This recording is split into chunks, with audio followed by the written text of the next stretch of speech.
Hello friends and welcome back to our YouTube channel provided you by IBTS India.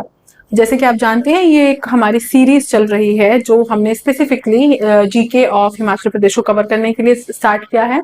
आप चाहे कोई भी exam की प्रिपरेशन कर रहे हो हिमाचल प्रदेश से रिलेटेड, तो ये आपको हिमाचल प्रदेश का जो बेसिक्स है वो क्लियर करने में हेल्प करेगी। तो फर्स्ट वीडियो में हम ऑलरेडी ये चीज देख चुके हैं कि हमने कैसे सोर्सेस को जो है वो अंडरस्टैंड करना है। जब भी हम हिमाचल के सोर्सेस पढ़ेंगे कि हिमाचल का हिस्ट्री जो हमें पता है आज के प्रेजेंट टाइम में, उसका सोर्सेस कहाँ कहाँ से हमें मिले हैं। उस वीडियो में मैं आपको दो चीजें पहले ही बता चुकी हूँ कि हम इसको दो चीजों के एस्पेक्ट से हम पढ़ रहे हैं किसी भी आने वाली वीडियोस में भी। एक तो आपके बेसिक्स जो है वो, दूसरा एग्जाम में उसकी अप्रोच किस तरह से जो है वो रखी जाती है, कोई भी एग्जाम आपका हो। इसी सीरीज में आज हम नेक्स्ट वीडियो में जब आए हैं तो हमारा जो आज का वीडियो है वो है हमारे पास बेसिकली अर्ली हिस्टोरिकल पर्सपेक्टिव।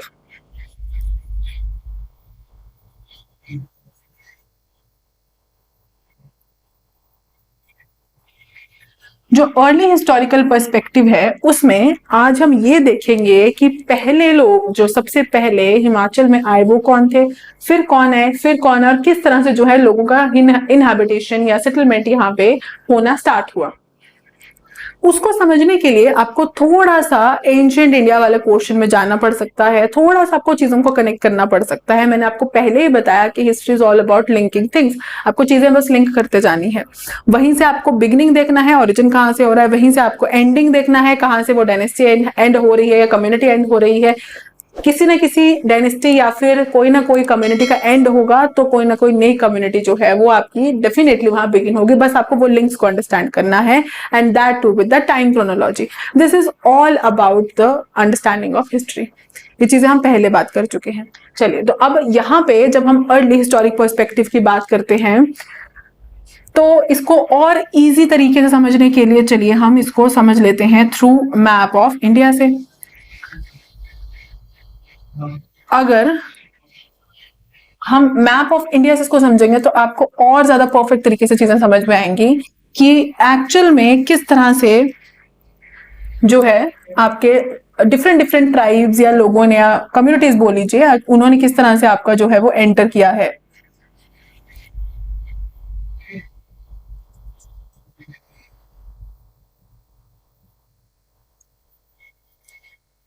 तो सबसे पहले अगर हम ध्यान से देखें तो आप जानते ही हैं कि सबसे पहला जो जब हम हिस्टोरिक पीरियड पढ़ते हैं तो सबसे पहला हम उसको प्री हिस्टोरिक पीरियड में पढ़ते हैं। ये आप सब थोड़ा इसके बारे में नॉलेज आपको है। प्री हिस्टोरिकल पीरियड वो है जिसका हमारे पास कोई भी इस समय पर रिटर्न एविडेंस नहीं है। बस इसके हमें क्या है, हमारे पास कोई केव पेंटिंग्स हैं या फिर कोई उनके आर्टिफैक्ट्स हमारे पास रह गए हैं, जैसे कि उनके बनाए हुए पॉट्स रह गए हैं या फिर उनके बनाए हुए कुछ मूर्तियां रह गई हैं, या मूर्ति ना बोल करके हम बोल सकते हैं किसी तरह के कोई पत्थर को शेप दे दी है तो वो आर्टिफैक्ट्स हो गए हमारे पास सारे। स्पेसिफिकली इसमें जो कुछ पॉट्स वगैरह उन्होंने बनाना शुरू किए थे वो हो गए। ये जो प्री हिस्टोरिक समय था जो आपका इंडिया का समझ के आपको चलना है, उसके बाद आपको हिमाचल प्रदेश का समझना है, यही से चीजों को कनेक्ट करना हमने शुरू करना है। जब हम प्री हिस्टोरिक की बात करते हैं तो हमने देख लिया ये वो समय है जो हिस्ट्री की राइटिंग यानी कि राइटिंग से पहले का था, जिस समय को बेसिकली हम आदि मानव काल कहते हैं, उस समय का था। क्योंकि उस समय पे लिखित कुछ भी नहीं था, राइटिंग बनी नहीं थी, स्क्रिप्ट नहीं थी, लैंग्वेज नहीं थी। उस समय के लोग क्या करते थे, आपके डेन में रहते थे, केव्स में रहते थे मोस्टली अगर हम बात करें, और केव्स में रहते ही वहां पे वो अपना पेंटिंग किया करते थे। तो जो भी पेंटिंग के एविडेंसेस हमें मिले हैं वहां से हमें पता चला है किस तरह की सोशल लाइफ इनकी थी, क्या वो चीजों को कंज्यूम करते थे, क्या क्या बर्ड्स थे वहां, एनिमल्स थे। बहुत ही बेसिक पेंटिंग्स उन्होंने उस समय पे वहां पे बनाई थी।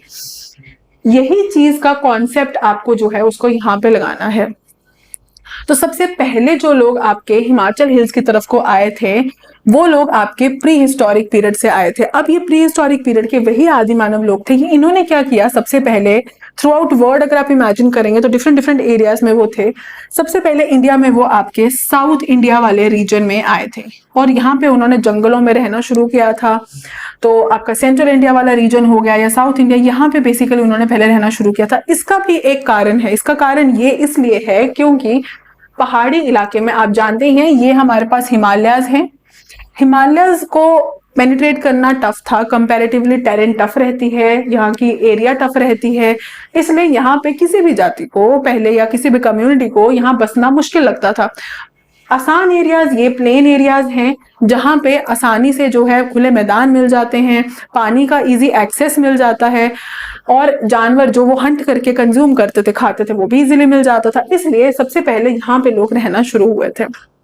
धीरे धीरे क्या हुआ, उन लोगों ने आपका ऊपर की तरफ शिफ्ट करना शुरू किया। आप जानते ही हैं कि जैसे इनिशियल पीरियड की हम बात करते हैं तो धीरे धीरे उन्होंने क्या किया, अपने इक्विपमेंट्स को जो था वो शार्प करना शुरू किया। धीरे धीरे अपने फूड में डाइवर्सिटी वो लेके आने लगे, जंगल साफ करते थे और वहां रहते थे। इस तरह से उन्होंने रहना शुरू किया। धीरे धीरे उन्होंने हिमालयाज की तरफ को फिर जो था वो मूव करना शुरू किया। तो जो सबसे पहले लोग, अगर हम बात करें, जो इन हिल्स वाले पोर्शन में यानी कि हिमाचल वाले पोर्शन में आपके पास आए हैं, उनको आज के प्रेजेंट डे कुलारियंस के नाम से जाना जाता है। ये आपके सवाल बहुत सारे क्वेश्चंस में आ चुके हैं। आप कोई भी एग्जाम का प्रिपेयर करें, ये बहुत ही बेसिक फैक्ट है जो आपको पता होना चाहिए।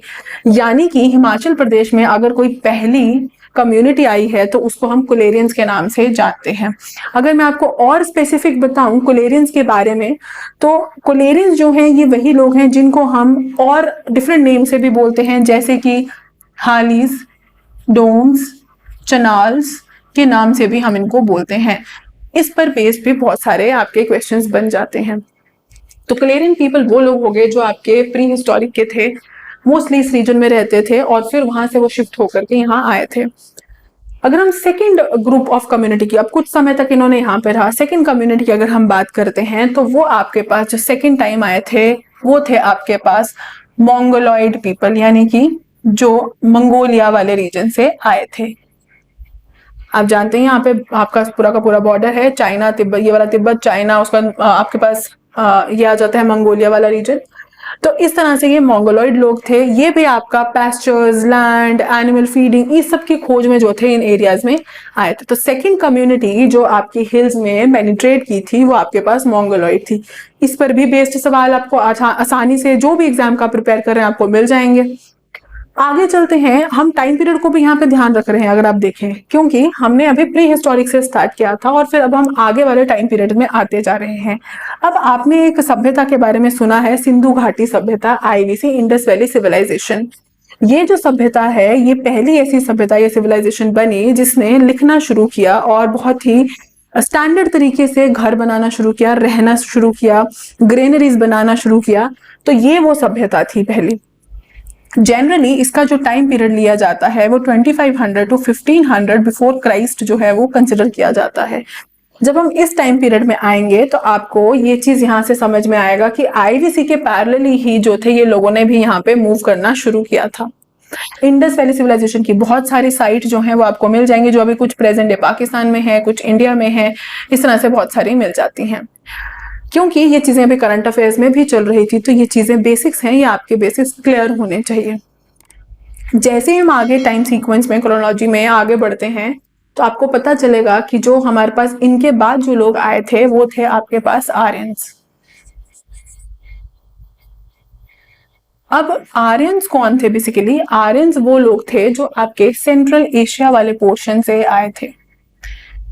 सेंट्रल एशिया वाले रीजन से ये क्यों आए थे? क्योंकि बेसिकली जो आर्यंस थे ये आपके पैस्टरलिस्ट लोग थे।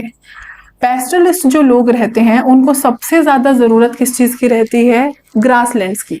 इनके पास पशु रहते हैं, पशु को चराने के लिए खुले मैदान चाहिए होते हैं, तो उसकी खोज में जो थे ये इंडिया आए थे। अब याद रखिएगा कि ये वाला जो पूरा फ्रंट आपको दिख रहा है, ये वाला जो पूरा एरिया आपको दिख रहा है, इसको आप मान करके चलिए कि ये नॉर्थ वेस्ट फ्रंट था इंडिया का। किसी भी बाहर की फॉरेन इन्वेजन में नहीं बोलेंगे, लेकिन फॉरेन कम्युनिटी या ट्राइब को एंटर करने के लिए, क्योंकि यहाँ तो मोस्टली सी रूट था, वहां से आना टफ था, तो यहाँ से जो है वो बाहर के लोग आया करते थे। यहीं से ये लोग भी एंटर हुए थे, आर्यंस जो थे, और यहाँ से इन्होंने धीरे धीरे रीजन्स को इंक्लूड करना शुरू किया। जब इन्होंने रीजन्स को इंक्लूड करना शुरू किया तो उसी तरह से ये हिमाचल को भी क्रॉस करते हुए गए। जब हम आर्यंस की बात करते हैं तो आर्यंस का जो समय है उसको हम बोलते हैं बेसिकली वैदिक पीरियड, जो कि आईवीसी के बाद आता है। और जो वैदिक पीरियड है इसका समय 1500 से 600 बीसी के बीच में लिया जाता है।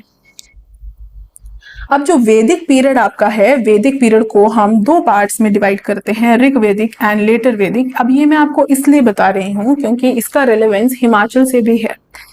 इस तरह से इसका रेलेवेंस है कि जब शुरुआती दौर में ये लोग आए, जो इसका समय लिया जाता है 1500 से 1000 बीसी के बीच में, और इसका 1000 से 600 बीसी के बीच में, तो इस समय पे क्या हुआ, इस समय पे इन्होंने काफी अंदर ही जा नहीं पाए इंडिया के, लेकिन इनिशियल वाले ये वाले एरियाज में ही रह गए, मोस्टली आपके नॉर्थ इंडिया और आपके हिली एरिया में ही रह गए। तो ऋग्वैदिक कल्चर जो था वो यहाँ पे ही रह गया। अब ये जो लोग थे, ये आर्यन जो थे, ये आपके संस्कृत भाषा बोला करते थे। दैट मीन्स ये चीज अब हमें पता चल गई है कि अब लैंग्वेज और स्क्रिप्ट जो है वो बनने लग गई हैं। और ये वो वक्त था जब गुरु शिष्य वाला सिस्टम स्टार्ट हो गया था, ठीक है, और प्रॉपर लेवल पे कम्युनिटी जो था वो वर्क करने लग गया था, वेद लिखे जाने लग गए थे, इंसान का किस तरह से दिनचर्या चलना चाहिए, क्या चीजें होनी चाहिए प्रैक्टिस में, क्या खाना चाहिए, क्या नहीं खाना चाहिए, ये सब चीजें बनने लग गई थी। सोसाइटी अब आपकी जो है वो डायनेमिक्स में पहुंच गई है, चेंज होना शुरू हो चुकी है।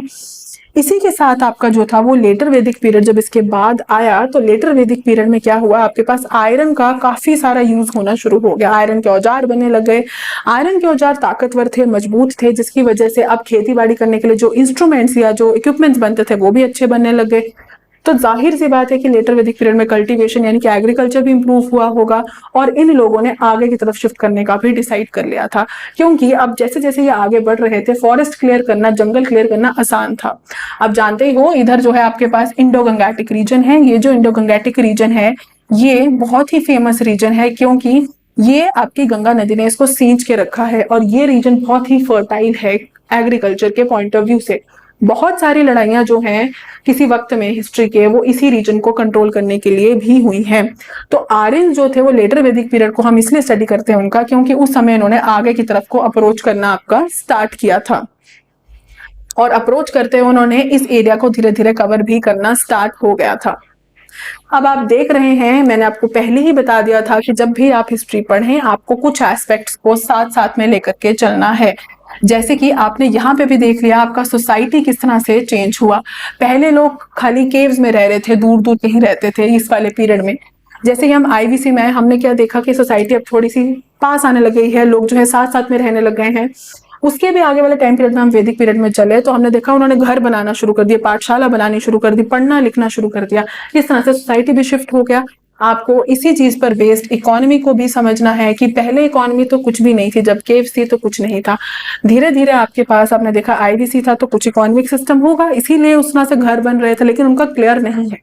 फाइनली हमने क्या देखा कि आपका जो वैदिक पीरियड आया तो ऋग वैदिक पीरियड में वॉलंटरली डोनेट किया जाता था, कोई यज्ञ करवाना है, कोई कंस्ट्रक्शन करवाना है। लेकिन लेटर वैदिक पीरियड में जैसे जैसे पॉपुलेशन बढ़ने लगा अब लोगों पे टैक्स लगने लग गया, ताकि एक राजा जो है वो अच्छे से अमाउंट इकट्ठा करके लोगों को इक्वल डिस्ट्रीब्यूशन ऑफ रिसोर्सेज कर सके। तो ये कुछ नए नए सिस्टम्स थे जो वहां पे डेवलप होने लग गए।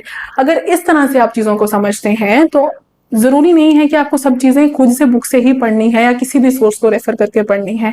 बेसिक्स अगर इस तरह से अगर आपके क्लियर हैं तो आप क्वेश्चन अगर आता है तो उसमें से 3 ऑप्शंस को एलिमिनेट करके एलिमिनेशन मेथड से भी चीजें जो है वो पेपर में कर सकते हैं।